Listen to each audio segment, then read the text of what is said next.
Et je tenais aussi à saisir l'occasion pour féliciter la promo 2020. Donc j'ai vu sur LinkedIn que voilà, qu'il y a une remise de diplôme qui s'est faite il y a quelques jours. J'ai aussi suivi avec beaucoup d'attention l'intervention de Monsieur le ministre Monsieur le ministre Hafez Jami qui avait décrit cette promotion comme étant une promotion qui restera dans les mémoires et dans nos mémoires. Donc c'est un peu vrai parce que c'est une promotion qui sera marquée par, on va dire, qui sera marquée à toujours comme étant la promotion du Covid-19. Donc moi pour me présenter, donc titulaire d'un bac en 2005, je rejoins l'ISCAE, donc j'ai fait mes 4 ans. J'ai fait beaucoup d'associatifs à l'ISCAE. J'étais président de pas mal d'associations, BDE, des associations qui ne sont plus aujourd'hui, qui n'existent plus aujourd'hui à l'ISCAE. Donc le bureau, comment on avait appelé ça? Donc c'est une association pour faire bon, des événements, l'AEC, l'Association pour l'essor des compétences, organisation du Carrefour du Manager, des soirées gala, etc. J'ai passé 4 ans là-bas, donc j'étais aussi étudiant interne, donc j'ai vécu toute, on va dire, l'expérience à 100 d'ISCAE. En 2009, je suis lauréat justement de la promotion en 2009 option finance et compta. Je rejoins Ernst Young après un stage de fin d'études, donc en tant qu'auditeur junior. Je passe la même année le cycle d'expertise comptable, donc je réussis le concours et voilà, je démarre mon stage d'expert comptable chez EY. Je passe 4 ans là-bas, donc je quitte en 2012-2013 pour rejoindre Doha en tant qu'auditeur auditeur senior, auditeur interne senior. Donc, c'était une équipe assez nouvelle chez Doha. Et c'était une senior manager de Doha, de EY qui avait démarré cette direction audit interne, inspection et qualité. Je passe très peu de temps là-bas, moins d'une année. Donc après, je fais le choix de quitter la direction audit interne de Doha pour rejoindre Taqa, enfin une filiale de groupe Taqa, JLEC 56. Taqa, voilà, pour ceux qui ne la connaissent pas, est une société filiale d'un groupe émirati qui produit quelque chose comme 50% d'énergie électrique du Maroc. Donc c'est un très gros fournisseur de l'ONE. Je passe 3 ans là-bas dans la direction financière en tant qu'adjoint du directeur financier, qui est aussi un ISCAïste. Donc je passe 3 ans là-bas. Par la suite, je rejoins Enel Green Power. Alors Enel Green Power est une filiale du groupe italien Enel qui est leader mondial dans les énergies renouvelables et qui est aussi leader mondial dans différents secteurs liés à l'énergie. Donc au Maroc, on est présent depuis, on va dire, 4 ou 5 ans. Nous sommes adjudicataires du projet éolien intégré 850 avec un partenaire, enfin avec l'Areva et Siemens Gamesa. C'est un projet c'est le plus grand projet éolien au Maroc qui consiste dans le développement de 5 parcs éoliens situés un peu partout enfin, sur 5 emplacements au Maroc, donc une capacité de 850 mégawatts. Et en parallèle, nous développons d'autres projets renouvelables au Maroc. Nous sommes une équipe nous avons démarré il y a 3 ans, il y a 3 ans, on était 3 ou 4, un petit bureau en location au Twin Center. Maintenant, enfin, une équipe de 35 personnes et on vise à ce qu'on soit 60 l'année prochaine. Et juste pour info, voilà, Enel est un groupe qui fait 80 milliards de dollars de chiffre d'affaires au monde, est présent dans 30 pays, des dizaines de milliers d'employés un peu partout dans le monde. Donc voilà, ça c'était, on va dire, aujourd'hui j'occupe la position de CFO. Donc, et voilà, métier, enfin, on va dire, j'ai enfin, deux composantes principales dans mon métier. C'est le directeur financier classique et une composante projet, parce qu'on est dans le développement, donc une composante project finance qui est aussi très intéressante. Donc, le développement de plusieurs parcs éoliens un peu partout dans le Maroc. Donc, ça, c'était pour la présentation, pour vous dire aujourd'hui, j'ai on va dire, une dizaine d'années d'expérience et je me considère comme étant, voilà, je démarre à peine ma carrière. Donc, juste pour, Tabarakallah, c'est une carrière très riche. ouais, bah, Écoute, Ali, je pense que tu es un exemple pour nos étudiants et nos jeunes lauréats. En fait, la voie des cabinets, c'est un peu la voie royale des iscaïstes en finance et en comptabilité. Après, tu m'en voudras pas, hein. J'ai bien dit finance en comptabilité. Pour information, Abbas est un pur marketeur. Donc, Ali, tu vois que là, c'est une carrière qui est très riche. tu as parlé de la promotion 2020. Effectivement, elle sera gravée dans les annales comme étant la promotion Covid. Moi aussi, je tiens à les féliciter parce que j'imagine que ce n'était pas du tout évident pour eux pour terminer leurs études et finir leur diplomation dans ces conditions assez difficiles. Justement, c'est quand même une promotion qui restera dans les annales, mais qui peut-être s'est retrouvée dans le marché du travail dans des conditions qui sont assez difficiles. Vu ce contexte, vu la crise qu'on est en train de vivre et vu la conjoncture actuelle. Donc, quelles sont, de par ton expérience, quelles seraient plutôt les options de carrière qui s'offrent à ces jeunes lauréats en finance et en audit, surtout si on peut contextualiser dans ce contexte actuel, quelles seraient les options, quelles sont les options qui s'offrent à eux? D'accord. En fait, juste une petite anecdote avant de répondre directement à la question. Là, je suis lauréat de la promotion en 2009. Et il fallait que la période 2008-2009, c'était aussi la période de la crise financière, tout ce qui est subprime, etc., etc. Donc, c'était une crise avec beaucoup moins d'impact sur le Maroc, sur l'économie réelle. Mais là, nous l'avions senti quand on était en pleine préparation du carrefour du manager, donc pour la partie sponsoring, etc., etc. C'était vraiment très, très compliqué. Et à un moment, on s'est tous dit, enfin, c'est vraiment pas possible. On pouvait pas à l'époque, voilà, voilà, être la promotion qui n'aurait pas de gala, qui n'aurait pas de carrefour, etc. C'était vraiment, pour nous, c'était vraiment le shame total. Donc, on a dû se réinventer et trouver d'autres solutions, on va dire, innovantes. Et on a fait preuve de créativité. À la fin, nous avions réussi un carrefour, un très très bon carrefour. Et d'ailleurs, même Selma Labt à l'époque nous avait dit que c'était pour la soirée gala, c'était le meilleur la meilleure soirée gala de presque de toute. Enfin, depuis qu'il était à l'ISKE, c'était la meilleure soirée gala. Donc, pour faire un parallèle sur le fait que crise ne veut pas dire forcément on peut, enfin, il y a beaucoup de positifs dans une crise. Alors, on est certes dans un contexte qui est très complexe. Une épidémie, c'est quelque chose de très nouveau pour nous tous. Le monde a été marqué par il y a beaucoup de peur, beaucoup d'incertitudes aujourd'hui, ce qui est un peu normal, cette manque de confiance, etc. Ça a eu beaucoup d'impact sur les sociétés, sur les finances, sur les entreprises, sur les ménages. Elle le sera aussi bien sûr sur les étudiants et les lauréats à des degrés plus ou moins, on va dire, différents. Donc, pour moi, le plus important est d'en sortir en bonne santé, d'être en bonne santé et de la vivre et vivre de cette période avec la sérénité la plus absolue. Donc, il se passe absolument rien. C'est-à-dire qu'en termes d'emploi, etc., il faudra rester serein, vivre cette expérience avec sérénité, comme je viens de le dire, et ne pas s'inquiéter. Donc, ne pas avoir, on va dire, peur entre guillemets, du chômage ou du fait que le premier emploi prenne du temps à venir. C'est vrai qu'en étant délégué de l'ISCE, on a cette habitude d'avoir son premier contrat à la sortie de l'école, etc. Mais il faut se dire que ce n'est pas du tout un échec. De façon générale, un chômage ou là, un retard au niveau du premier emploi n'est vraiment pas un échec. Il faudra se faire peut-être accompagner, se former entre-temps et essayer de trouver voilà, une façon plus intéressante de vivre cette expérience. Donc, de façon générale, les recruteurs, indépendamment de ce contexte actuel, ils comprennent très bien qu'il y a un retard entre mois de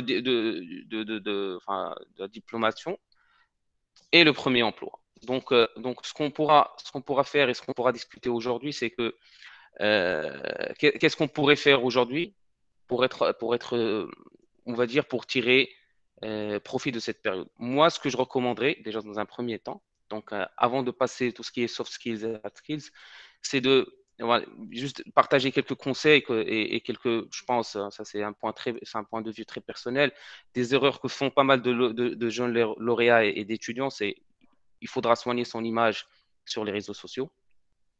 Quand on parle de réseaux sociaux, moi, je n'exclus pas les réseaux sociaux à titre, on va dire, personnel, type Facebook, Instagram, etc. De plus en plus de recruteurs vont aller voir sur les réseaux sociaux une personne avant de la recruter ou avant de proposer un contrat, etc.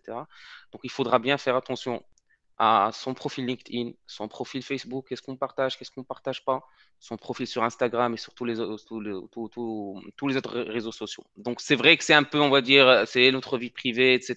Il y a ce Chinese wall entre les deux, Mais malheureusement, c'est pas comme ça que ça se passe dans la vraie vie. Alors, il y a aussi un point qui est aussi important, les approches sur LinkedIn.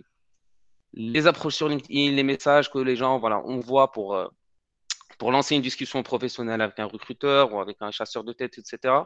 Il faudra être très précis, être concis, faire attention aux fautes d'orthographe sur les messages qu'on envoie, éviter les messages type salut, WhatsApp, etc., etc. Donc, on parle, on est dans un contexte professionnel, on essaye de formuler son message comme étant enfin, un vrai message professionnel avec enfin, 3, 4, 5 lignes, pas plus. C'est-à-dire un recruteur n'a pas forcément de lire tout un paragraphe où vous racontez toute votre vie. Ça se passe dans les entretiens, ça se passe pas forcément sur un message sur LinkedIn.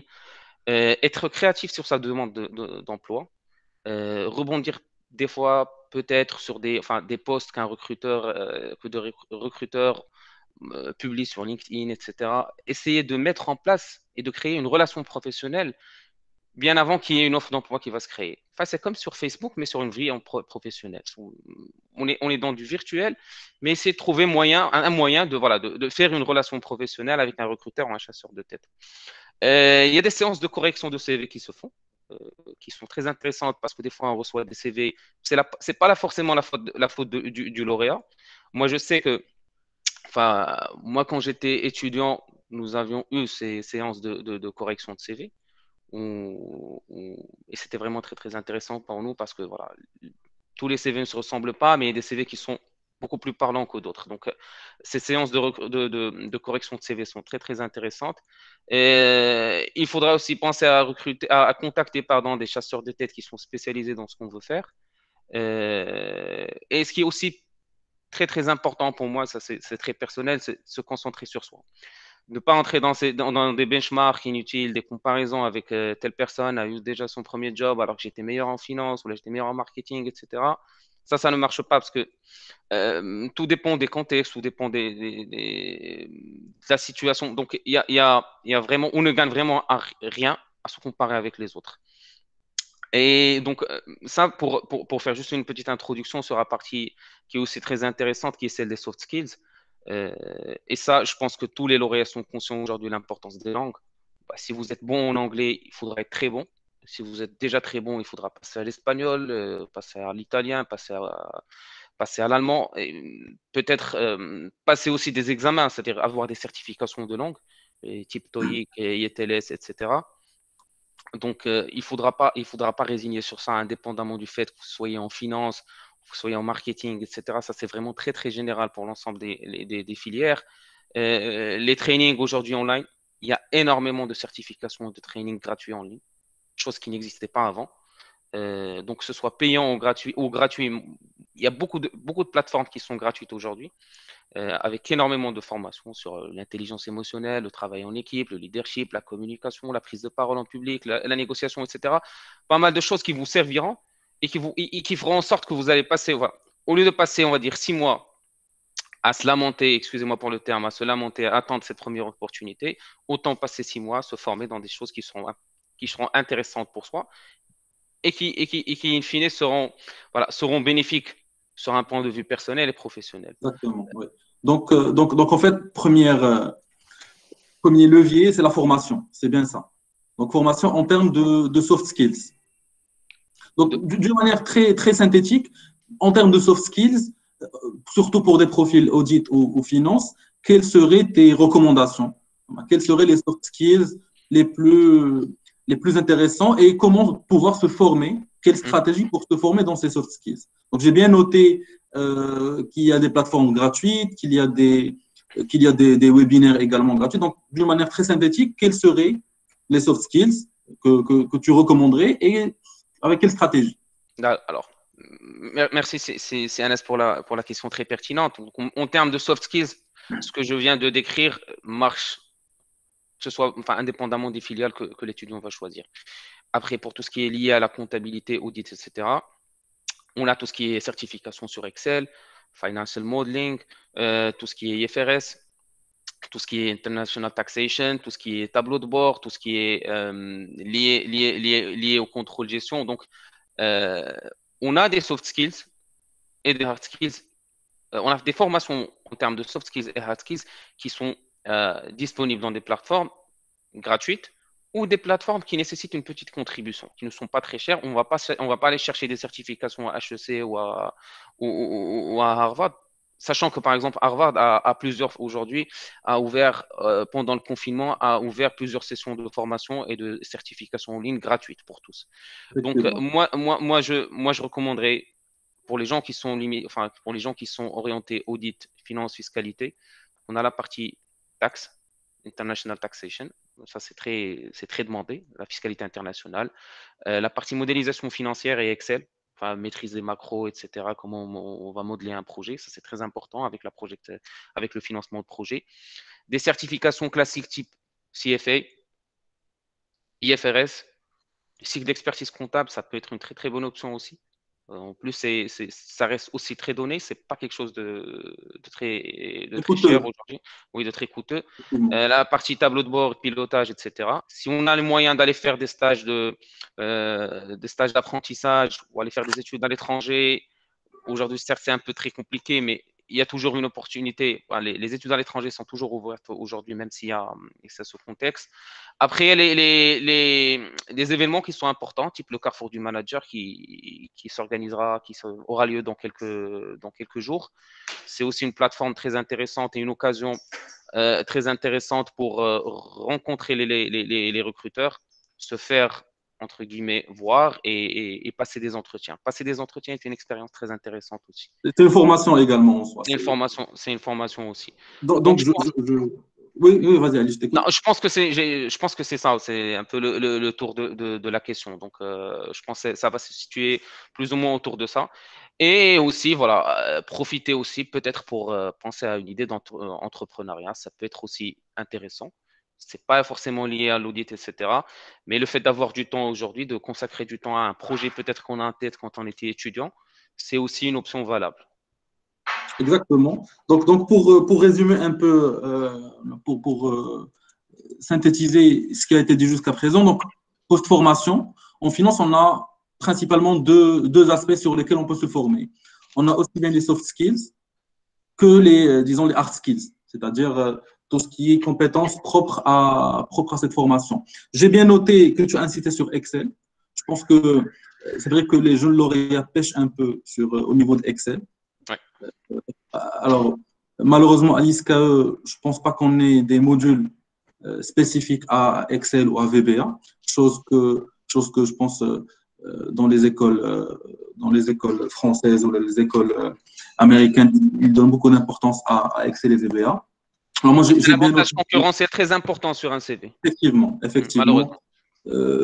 Heureusement que nos étudiants, en tout cas moi je sais que mes étudiants font des formations dans le cadre associatif par rapport à Excel et VBA, chose qui est très très appréciable. Donc pour moi c'est un avantage concurrentiel très important. Donc on a des certifications, on a également des formations carrément qu'on peut suivre. Quelles sont les formations que peut suivre un étudiant après, d'une manière très comme nos lauréats peuvent être un peu perdus. Donc, quelles sont les formations, les options en termes de formation qui s'offrent? Anna, le conseil que j'ai Mhm. d'un grand frère, c'est-à-dire après les études à l'ISCE, si on a les moyens d'aller faire des études à l'étranger, moi, je pense que c'est indéniablement le choix numéro un, de tenter cette expérience, indépendamment de l'école. C'est pas parce que je n'ai pas HEC ou là je n'ai pas le SCP que je ne vais pas aller peut-être tenter cette expérience. Moi, c'est pas de la science, hein, ça c'est un avis très personnel. Après, Pourquoi, si je peux me permettre, juste pour alors, convaincre un peu plus notre alors auditoire? déjà, ça vous ouvre les yeux sur ce qui se passe ailleurs. Parce qu'on passe 4 ans à l'ISCE, c'est une très très bonne formation, très technique, etc. Tout ce qu'on veut. Euh, Après, ça ne vous ouvre pas forcément toutes les portes sur des spécialités, etc. Euh, Comparé aujourd'hui à énormément de profils qui ont fait des écoles de commerce en France, etc., en Angleterre, et qui sont là au Maroc et qui sont en pleine concurrence avec les lauréats de l'ISCE, chose qui n'était pas le Ah, cas ouais. avant. Et ça vous ouvre les yeux aujourd'hui sur ce qui se passe ailleurs. C'est une formation certainement de qualité aussi. C'est un plus sur votre CV. C'est une expérience très intéressante sur le plan personnel déjà, de sortir de sa zone de confort et aller voir comment ça se passe ailleurs. Et ça vous ouvre aussi les portes d'une expérience internationale. Si vous faites peut-être, je dis n'importe quoi, après risque 2, 3 ans ailleurs, en France, en Angleterre ou je ne sais quoi, ça sera plus facile pour vous d'aller vous redéployer peut-être dans un job en Europe, en Middle East, en Australie, etc. Et après, vous vivrez jamais avec, entre guillemets, ce regret de dire j'ai pas tenté cette expérience à l'international après risque. Je parle pour les gens qui n'ont pas de, on va dire, qui n'ont pas de contexte particulier, qui n'ont pas de problème, sur cet aspect. Très bien, Donc ça, donc c'était le choix option numéro numéro un. un. L'option numéro un. L'option numéro 2, moi, je pense que l'expertise comptable reste une option euh, très, très importante. Pourquoi? Parce que l'expertise vous ouvre le cabinet, les voies du cabinet. Le cabinet vous ouvre, peut-être pas à court terme ou peut-être pas, enfin, tout de suite, les portes de la direction financière, de la direction d'audit, du conseil fiscal, du conseil de façon générale. Et il faut aussi enlever de sa tête l'idée d'elle. Moi, j'ai fait l'ISCE. On peut tous, voilà, avoir des objectifs à moyen terme ou à court terme en termes de carrière, de dire, ah là, je veux faire banque d'affaires. Yak, ah là, je veux banque Ouais. d'affaires. J'ai une opportunité en cabinet. Je ne la saisis pas parce que je veux banque d'affaires, donc je vais attendre l'opportunité d'y aller à la banque d'affaires, etc. Moi, personnellement, je pense que, surtout en tenant en considération le contexte actuel, il faudra prendre ce qui se présentera. C'est-à-dire, il faudra saisir l'occasion. Après, là, il y aura énormément d'occasions, énormément de, on va dire, enfin, énormément d'occasions Opportunités qui vont s'ouvrir. d'opportunités pour se repositionner sur هذاك الشيء اللي كنت باغي ندير. C'est ce que je voulais faire au début. Ou peut-être, si j'ai peut-être une opportunité en audit, sachant que je voulais faire autre chose, peut-être qu'après 2 ans, je commencerai à apprécier peut-être l'audit ou l'expertise comptable, le conseil fiscal, etc. Donc, c'est pour ça que je dis que Anna, le cabinet, enfin, le cycle d'expertise comptable est une option aujourd'hui très intéressante. Après, on a les masters et les masters spécialisés, que ce soit à l'ISCE ou là, ailleurs, qui sont aujourd'hui des très très importantes et qui sont voilà, qui offrent aujourd'hui aussi une formation de qualité et des ouvertures vers le marché de travail. Le CFA, donc tu as parlé de Le, CFA, le c'est CFA aussi, également un diplôme qui est très très prisé exactement. dans la place. Est-ce que tu peux juste brièvement expliquer à nos étudiants et lauréats en quoi Le, consiste le CFA, comment se passe la formation d'une manière générale? alors, le CFA, contrairement à l'expertise comptable, enfin, l'expertise comptable, elle vous donne accès, on va dire, à l'ordre, etc. Et c'est un diplôme national très reconnu parce que, voilà, et ça vous ouvre aujourd'hui aussi le commissariat aux comptes qui a un monopole de l'expertise comptable, etc. Le CFA est un certificat beaucoup plus axé sur la finance, qui aujourd'hui est une signature, on va dire, enfin, une reconnaissance surtout internationale sur le fait que ce profil a une formation solide en finance. Enfin, après, il y a des levels, c'est enfin, level 1, 2, 3, etc. C'est aussi une option très intéressante. Après, il y a le CCA aussi, le Master Master CCA. expertise française, oui. Voilà, qui est un peu, on va dire, le parallèle du cycle d'expertise comptable et un raccourci vers le cycle d'expertise comptable diplôme français. Le CFA est une très, très bonne option. Donc, Alors, question Ali, études doctorales, l'étude doctorale, la qu'est-ce vérité, que tu en penses? juste après l'ISCE, je ne pense pas que ça soit, le choix le plus, on va dire, le choix idéal. Déjà, il faut voir en termes de faisabilité, est-ce que c'est faisable? Parce que généralement, non. Après l'ISCE, parce qu'ils font une licence, je ne sais pas s'il y a enfin, Alors, juste là, avec le cycle grande école, les diplômes de lycée, c'est des bac plus 5. Donc c'est possible. D'accord. Même un doctorat à l'ISCA. Donc, Donc, ils ont l'équivalent master. Le diplôme ISCA grande école, c'est équivalent au master. donc le cycle doctoral aussi. Enfin, en général, les études, de façon générale, ça reste une très, très bonne option. Moi, je recommanderais bien sûr les études à l'étranger qui m'impliquent au début. Après, au Maroc, que ce soit le cycle d'expertise comptable ou là, le CFA ou là, l'étude doctorale, ça dépendra aussi des opportunités qui vont se présenter. Après, il faut toujours garder en l'esprit, ah, c'est pas irréversible. Exactement. C'est pas une fatalité, en fait. Pas une fatalité, exactement. Donc, il Les choix faudra qu'on fait prendre. ne sont pas une fatalité. Exactement. Il Allez. faudra prendre ce qu'il y a à prendre, ajuster ses plans en fonction des opportunités qui se présenteront. Une carrière ne sera pas, enfin, ne sera pas prise en otage par votre premier choix, ni le deuxième en tout cas. Donc, il sera toujours possible de changer, de se repositionner sur d'autres secteurs dans le futur proche. Elle sera, bien sûr, il y a toujours une planification qui doit être faite, mais il faudra s'adapter, ajuster sa carrière en fonction des opportunités qui se présentent. Donc, en fait, le mot d'ordre, c'est planifier tout en gardant une certaine agilité. Exactement, Pouvoir, il faut être c'est agile. le C'est le mot. compromis qu'il faudra trouver pour bien lancer sa carrière. Ça, c'est une opinion très personnelle, c'est-à-dire, ça, Moi, je c'est un partage conseil. également. Je pense également que c'est un très bon message d'optimisme, comme quoi, surtout en période de crise, nos premiers choix de travail ne sont pas une fatalité. Si j'ai commencé en banque, ça ne va pas dire que je vais finir ma carrière en banque. Si j'ai fini en cabinet, ça ne va pas dire que je suis obligé ou je suis contraint de rester en cabinet et d'y prendre ma retraite.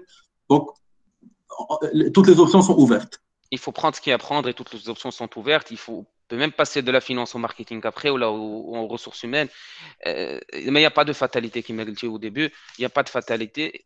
Tout dépendra des profils, tout dépendra de cette agilité qu'ont certains profils à se repositionner, contrairement à d'autres qui sont un peu plus, on va dire, plus carrés et dans des chemins tout tracés, etc. D'où l'intérêt, j'imagine, de travailler sur ces soft skills. Exactement. Parfaitement, tu as Je parfaitement pense raison. je pense que le travail associatif y est pour beaucoup. Donc, Ça aide énormément, ça c'est sûr. Après, il y a beaucoup de choses qui peuvent être faites, même après l'ISCA, dans le travail associatif, que ce soit sur la LISCA ou là, chez l'ISEC, etc.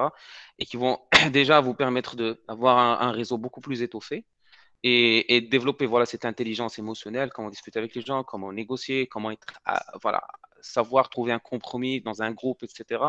Le travail en groupe, tout ça, ce sont des choses qui malheureusement ne sont pas à 100% apprises dans l'école. C'est-à-dire, généralement, quand vous faites exposer avec votre co-chambre, avec avec le mec, exactement. ou la personne avec qui vous vous entendez le plus, alors que normalement, en entreprise, malheureusement, ça ne se passe pas comme ça. Pas le Vous cas. êtes avec des gens aujourd'hui, demain avec d'autres personnes que vous peut-être que vous n'avez pas les mêmes affinités, etc. Mais voilà, c'est ce qui va faire la différence entre les profils. C'est pas parce que tu as 19 en gestion financière ou la 20 en marketing que tu es la personne la plus, on va dire, la plus recherchée ou la plus, on va dire, celle qui apprécie le plus en entreprise.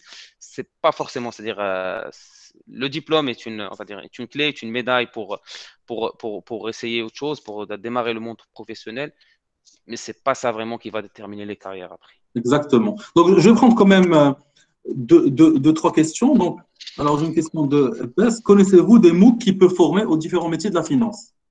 Il y en a Ouais, plusieurs. des MOOC, donc, Il y en a plusieurs. Il y en a plusieurs. Je pourrais partager par la suite toute une liste avec si NS, si vous voulez par la suite par la partager. bien sûr, Euh, bien sûr, mais avec plaisir. il y en a plusieurs qui sont gratuites. Il y en a celles qui demandent des plateformes qui demandent des subscriptions, des fees assez réduits pour accès à pas mal de cours et de certifications en ligne.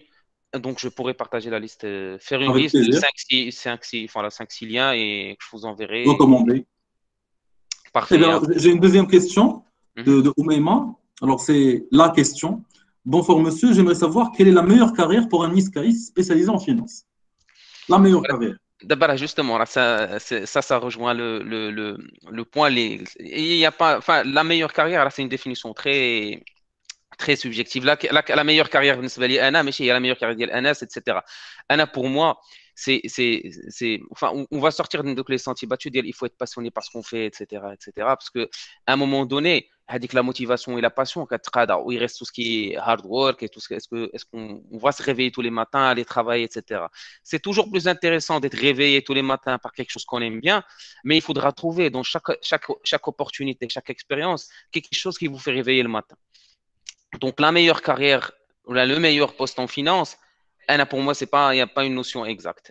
Ce que je conseille aux gens, c'est d'être, voilà, c'est d'avoir des principes, des valeurs dans la vie. Je rachète film chichouya, essayer de faire son bout de chemin sans pour autant se comparer avec les autres. Et voilà. Et il y a la notion la notion de hard work est importante, même si c'est pas toujours évident. Effectivement. Euh, il y a une composante intelligence émotionnelle qui est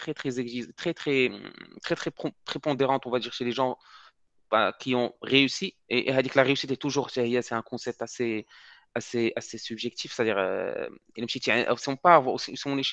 on pense que quelqu'un a réussi. Si on lui pose la question, quelqu'un a je suis au début de ma carrière, ou il y a toujours il y a toujours un autre niveau.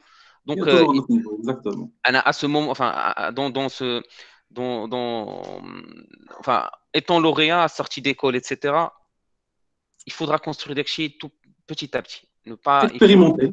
exactement. Il faut se projeter, yak, mais il faut saisir les opportunités et être constamment donc avec l'approche d'elle se développer et s'auto-former. Donc, Exactement. c'est un process continu et ça ne s'arrête pas à l'ISKE et ça ne s'arrête pas après 10 ans de Ça carrière. s'arrête jamais, en fait. Exactement. Ça s'arrête, J'ai beaucoup de questions, je vais essayer de les prendre. Alors, j'ai Ismaël. Bonsoir, je voudrais rebondir sur le cycle d'expertise. Pourriez-vous nous en parler un peu plus en détail? Un peu plus en détail, mais assez bref. D'accord. Donc, le cycle d'expertise comptable, je pense qu'il n'a pas changé. Le cycle d'expertise comptable, après l'ISKE, qui est un concours écrit, où il y a un lauréat, c'est Mehdi Qbaj, c'est ça, qui a fait le recueil les annales, etc. Quand on fait l'ISKE, généralement, avec le concours d'accès, il est assez facile, enfin, il est assez prenable, comparé à une personne qui n'a pas fait l'ISKE. Donc, il Exactement. faut préparer l'écrit. Un petit groupe de 3-4 personnes, préparer l'écrit. Après l'écrit, vous passez un oral. Et généralement, c'est un oral assez motivation, etc. Quand vous réussissez l'écrit et l'oral, il faut faire un stage obligatoire d'au moins 2 ans dans un cabinet comptable, dans un cabinet d'expertise comptable. Une année, on peut la faire dans une entreprise qui est entre guillemets contrôlée par un expert comptable. Les 2 autres années, ils sont obligatoirement faites chez un cabinet d'expertise comptable. Sur les 3 ans, il y a un partiel tous les semestres en juin, un rattrapage en septembre. Ces années, Et, exactement. et à la fin de chaque année, il faut faire 2 rapports de stage. Enfin, un rapport chaque semestre. Donc, après 3 ans, avec 6 semestres, 6 rapports de stage. Une fois après, on termine les 3 ans, on est expert comptable mémorialiste. Il faut trouver un thème, un directeur de recherche, etc. et faire sa soutenance pour être diplômé du cycle national d'expertise comptable. En résumé, c'est le cycle normal. Exactement. Cycle français, il y a plusieurs UV. Donc, le chemin raccourci est de faire de master CCA, dans en général des écoles qui font le master CCA. Après, une fois que vous avez le master CCA, vous avez peut-être 2 UV à faire, à passer, ou la 3 UV à passer pour avoir le cycle d'expertise comptable français. Donc, d'avoir le cycle d'expertise comptable. Avec un stage de 3 ans Bien sûr, également. le Voilà. stage, on n'en change absolument rien sur le stage. Merci beaucoup, c'est Ali. Alors, je prendrai quand même je vais abuser de ton temps, Ali, même si on a débordé la conférence de marketing, mais il y a beaucoup de questions. Il y a beaucoup de questions. Alors, Rizlan, quand vous dites que c'est le moment de changer, passer à un autre chapitre dans votre carrière. Équilibre entre grandir dans une entreprise contre chercher quelque chose de meilleur tout le temps. Anas, tu peux reprendre la question au début, s'il te plaît? Alors, je laisserai peut-être Rizlan la poser, si elle est là. Mhm. Ma chère étudiante Rizlan, je salue Bonsoir, d'ailleurs tous les étudiants de 2e année qui sont là. bonsoir, Bonsoir Rizlan. monsieur. Je te laisse Merci poser beaucoup. ta question. D'accord. Ah, du coup, je me demandais juste parce qu'au long terme, on réfléchit beaucoup. Est-ce que je reste dans cette entreprise, je fais mes preuves, ou bien il est temps de changer? Parce que je connais plein de lauréats, ils sont dans un poste, mais au lieu de se concentrer et prouver et grandir dans cette entreprise, ils pensent toujours au prochain chapitre. Ils postulent tout le temps, il n'y a pas cet équilibre. Du coup, je me D'accord. demandais juste votre idée, réflexion, à comment faire cet équilibre entre grandir dans une entreprise et chercher le meilleur tout le temps. Parfait. Alors, la Rizlan, votre question est très pertinente. Alors, et pour répondre de façon assez synthétique et simple, Hadi, quand est-ce que changer, etc., c'est une question qui reviendra tout au long de votre carrière. Anna, j'ai 12 ans de carrière, je me suis posé la question peut-être tous les 2 ans. Après, on est très, très différent enfin, moi, je me considère toujours étant comme la nouvelle génération. On est très, très différent de l'ancienne génération. Elle faisait facilement 15 ans, 20 ans dans la même entreprise. Là, on est une génération qui va changer assez souvent. Elle va changer parce qu'elle a une bonne opportunité.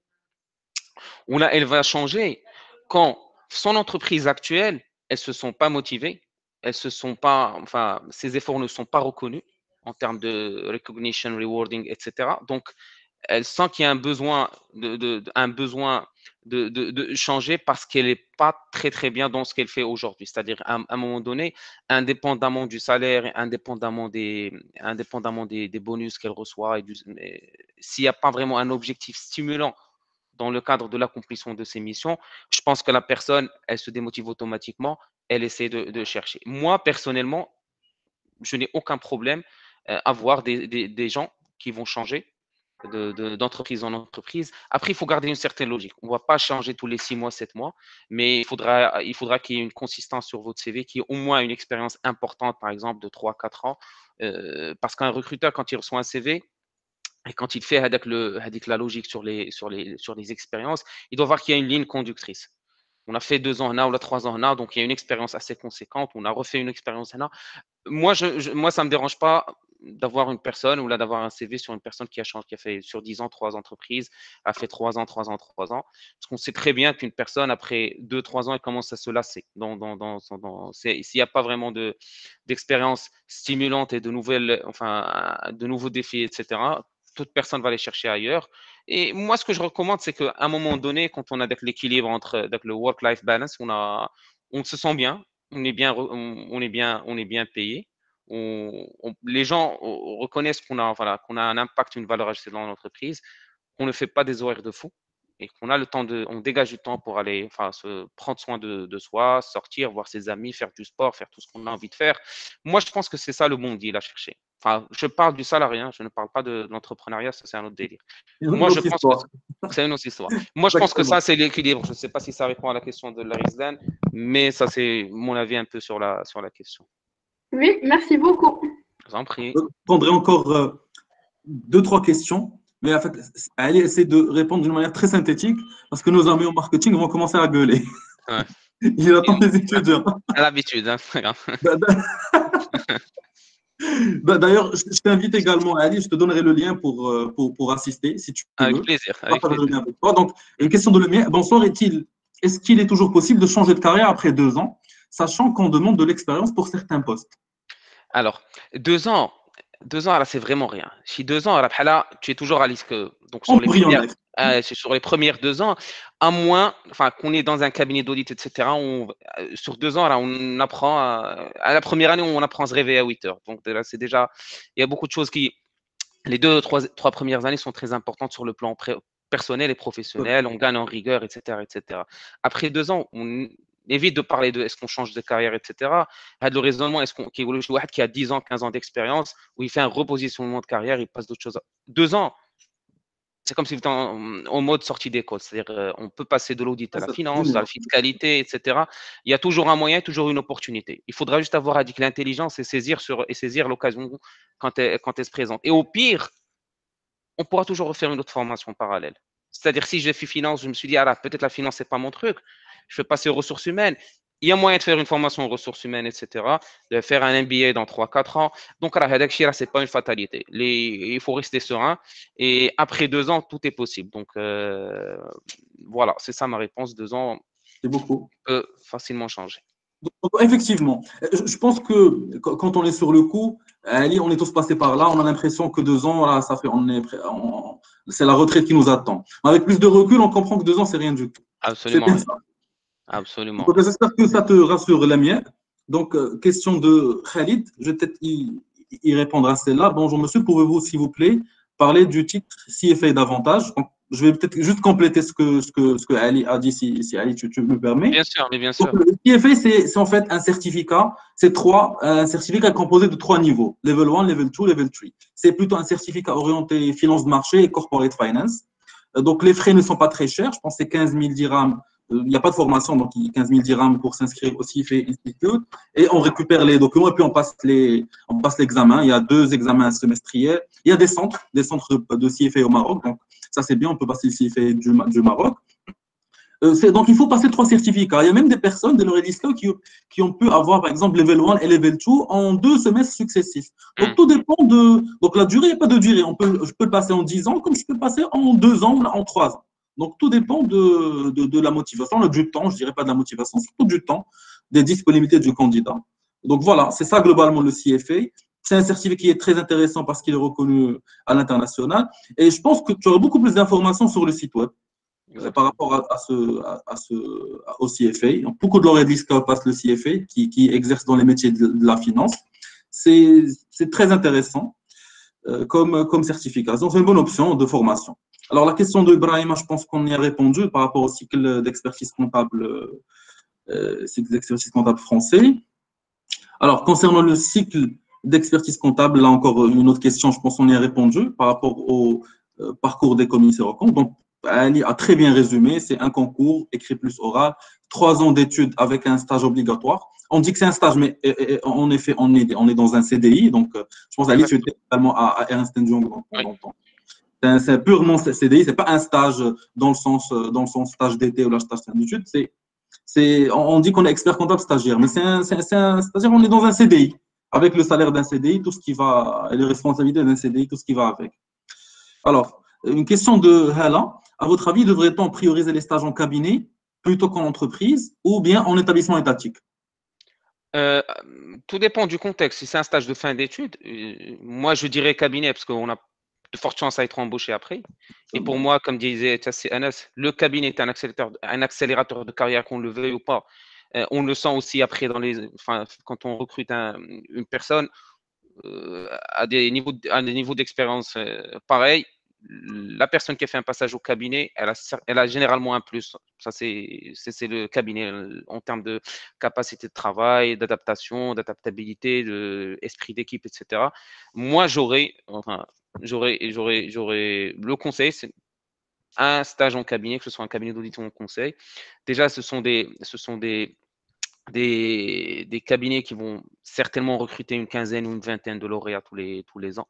Donc, vous aurez peut-être une chance de faire votre CDI. Après, les entreprises et établissements étatiques, tout dépend du stage. Donc, c'est un stage pour ne rien faire. Moi, bien sûr que je ne recommanderais pas.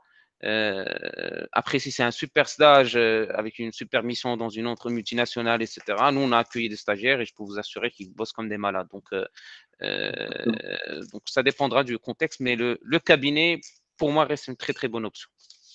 Cabinet, banque d'affaires également. Donc, Exactement. tout ce qui est généralement pré-embauche, où il y a un besoin, effectivement. Alors, je prendrai encore 2 questions. Je prendrai 2 questions parce que nos amis, ils nous attendent.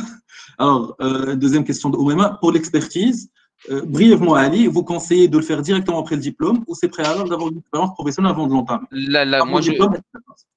Pour moi, je le fais directement après le diplôme parce qu'on est frais, on a toujours les recherches opérationnelles en tête, statistiques, etc. Exactement. Il est frais dans la tête. Après, vous risquez de faire peut-être marche arrière, etc. Moi, je pense qu'il est préférable et souhaitable de le faire et de le passer préparé. Il faut le préparer parce que c'est un concours, donc il faut le préparer bien avant, mais de le faire juste après le lit. Je partage également ton opinion, Ali, parce que je me souviens très bien, lors du cycle d'expertise comptable, nos aînés, parce qu'il y avait quand même la moyenne d'âge était assez élevée, je pense qu'on avait quand même des personnes qui ont 40, 40, 50 ans. Elle avait du mal à suivre notre rythme au niveau de la préparation des examens. C'est un peu difficile pour eux de faire les nocturnes. Donc, tant qu'on est encore frais et jeune et on a encore ces hatchs en tête, vaut mieux enchaîner, je pense également. Alors, dernière question que je vais prendre de Ilham. Alors, comment peut-on préparer les entretiens pour un stage de fin d'études en audit finance? Quelles sont les questions techniques récurrentes? Très brièvement, elle. Généralement, moi personnellement, ma propre expérience, les recruteurs vont poser des questions sur la partie motivation. Les questions techniques, enfin, ils vont aller chercher la personne qui veut vraiment faire le stage, qui va vraiment vouloir faire partie de l'entreprise après le stage. C'est-à-dire qu'elle va démontrer un intérêt réel pour ce stage, indépendamment des questions techniques, parce que on peut préparer, par exemple, un audit, qu'est-ce qu'un audit, les assertions d'audit, etc. Mais moi, je trouve pas ça intéressant de poser ça comme question à un lauréat, etc. Donc, c'est plutôt la motivation. Et si vous avez fait des stages auparavant, c'est de décrire vos stages et de les rendre intéressants.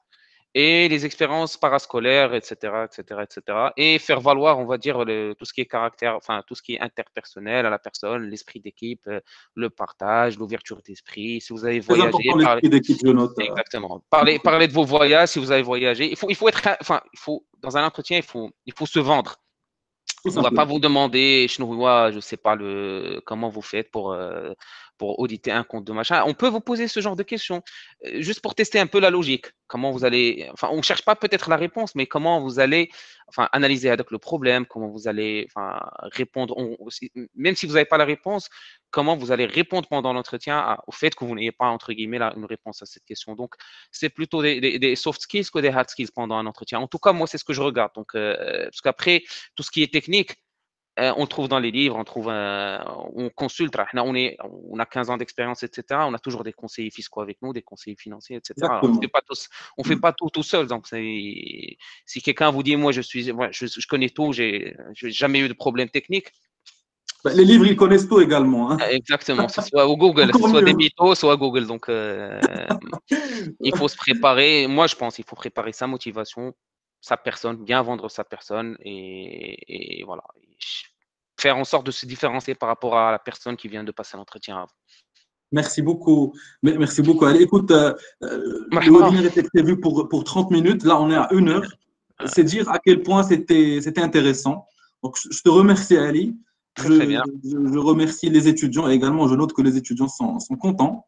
Donc, je te remercie, Ali, pour ces Marhaba, conseils, avec plaisir. pour avoir Avec pris plaisir. le temps de répondre à ces questions. Je remercie tous nos étudiants et tous nos lauréats qui étaient présents.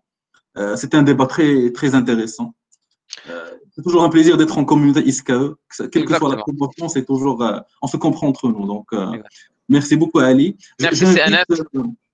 Je te donnerai un petit mot pour conclure, Ali. J'invite les étudiants. Alors, il y a un très bon séminaire qui vient de commencer sur les stratégies de formation, tout ce qui est marketing, stratégie également, donc tout ce qui est métier de marketing, conseil stratégique, qui va être animé par Madame Fadela Mreza, qui est lauréate de l'ISKE cycle normal promo 99, une grande expérience, une riche expérience qu'elle va partager avec nous. Ça va être encore très synthétique, très court. Donc, pour ceux qui veulent continuer la soirée avec nous, je vous mets le lien. Donc, je vous ai mis le lien.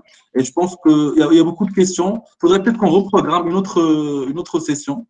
Avec plaisir, c'est Anas. Ça fait plaisir. Je te laisse aller pour un petit mot pour conclure. Merci, je te remercie. Et à travers, je remercie aussi la LISCA pour ce webinaire et pour l'attention témoignée pour les lauréats, pour les ISCAïstes. Merci pour l'interaction.